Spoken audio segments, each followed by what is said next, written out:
Maria da Penha. Para começar a história dessa mulher que lutou muito por justiça, seguiremos com uma linha do tempo. Maria da Penha Maia Fernandes nasceu no dia 1º de fevereiro de 1945, em Fortaleza. Aos 21 anos se formou em farmácia, mudou-se para São Paulo, onde conheceu o colombiano Marco Antônio Heredia Viveiro, uma pessoa carismática e adorada por todos à sua volta. Eles começaram a namorar, e em 1976 eles oficializaram a relação e se casaram. Porém, tinha um problema. Maria era divorciada, com isso ela não poderia se casar novamente no Brasil. Portanto, eles se casaram na Bolívia e, com menos de 2 anos de casamento, ela estava grávida de sua primeira filha. Os dois mudaram para Fortaleza e tiveram outra filha. Mas com o passar do tempo, o comportamento de Marco mudou completamente.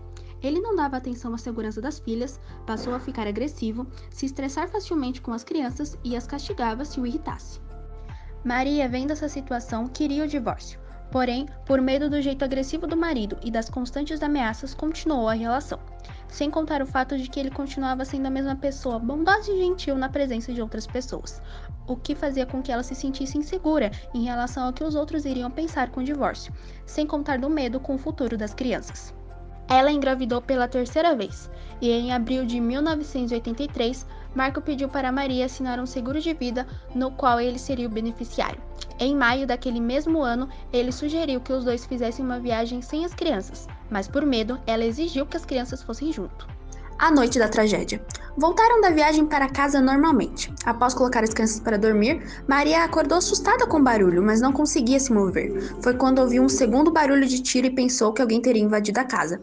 Maria foi levada ao hospital, onde após alguns exames os médicos viram que ela havia levado um tiro nas costas. Em seguida, ela descobriu que havia ficado tetraplégica e por pouco a bala não atingiu seu coração. O então marido de Maria desmereceu seu estado de saúde o tempo todo, demonstrando frieza e descaso, além de ter inventado uma história sobre um suposto assalto que causou essa situação. Mesmo debilitada no hospital, Maria continuou sofrendo agressões. O agressor fazia de tudo para que ela sentisse dor.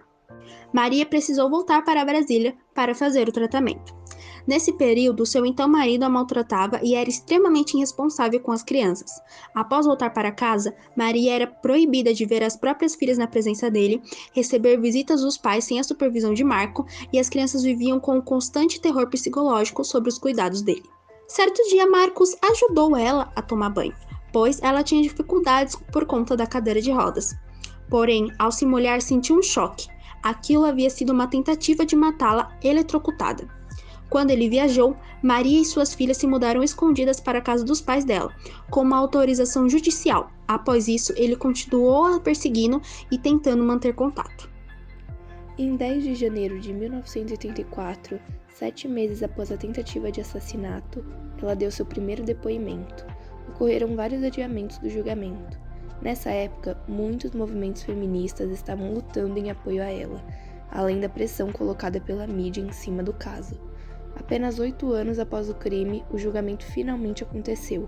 Marco Antônio foi acusado de tentativa de homicídio duplamente qualificado. Todas as provas e testemunhas apontavam que o suposto assalto simulado por ele, para não se tornar suspeito, não se passava de uma tentativa de assassinato da parte dele, além de ser extremamente abusivo e agressivo. Ele foi condenado a 15 anos de prisão, porém permaneceu em liberdade. Em 1994, após se sentir negligenciada pelo Estado, Maria da Penha escreveu o livro Sobrevivi, Posso Contar, no qual ela diz em um trecho: se a justiça não foi capaz de condená-lo, os leitores poderiam fazer isso depois de lerem a minha história e os autos do processo. No ano de 1996, houve o segundo julgamento do Marco, mas por ser réu primário, sua pena diminuiu para 10 anos e 6 meses. Mas a defesa alegou irregularidades e o julgamento foi anulado. O livro Sobrevivi, Posso Contar acabou chegando em organizações não governamentais internacionais, CEGIL e CLADEN, que deram apoio a ela e a questionou se ela queria denunciar o Brasil e responsabilizá-lo pela negligência em relação à forma no qual o país tratava casos de violência doméstica. O Brasil foi cobrado internacionalmente pela demora e descaso no andamento do caso. Em 2001, foi publicado um relatório no qual o Brasil foi culpabilizado e responsabilizado pela violação de direitos humanos. O caso se tornou conhecido mundialmente e é vítima e sobrevivente de violência doméstica, de tentativa de feminicídio, se tornou um símbolo feminista e da luta de mulheres vítimas de violência doméstica.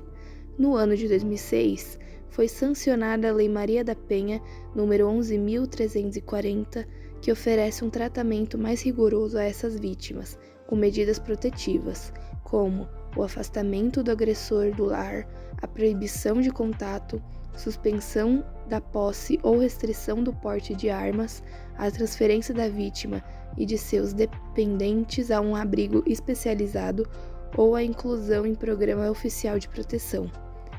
E medidas educativas, como inclusão de estatísticas sobre violência doméstica e familiar nas bases de dados de órgãos oficiais de justiça e segurança, proporcionando visibilidade ao tema, campanhas educativas, curso de conscientização, entre outros. Na lei estão presentes as formas de violência contra a mulher. São elas violência física, psicológica, sexual, patrimonial, moral. Vale ressaltar que a Lei Maria da Penha é considerada pela ONU uma das 3 leis mais avançadas do mundo no quesito combate e enfrentamento à violência doméstica e familiar contra a mulher. Antes da lei existir, a violência doméstica contra a mulher era tratada como crime de menor potencial possível, e por isso a pena acabava sendo apenas um pagamento com cesta básica ou trabalho comunitário. Apenas em 2002, 19 anos após o crime, Marco Antônio foi preso, mas passou apenas 16 meses em regime fechado e depois passou a cumprir a pena em regime semiaberto. Em 2009, foi criado o Instituto Maria da Penha, em Fortaleza, na qual a mesma é presidente. Atualmente, ela é ativista e luta pelos direitos de mulheres vítimas de violência doméstica. A vida começa quando a violência acaba. #Diga não à violência doméstica. Essa é a história da Maria da Penha. Obrigado por assistir.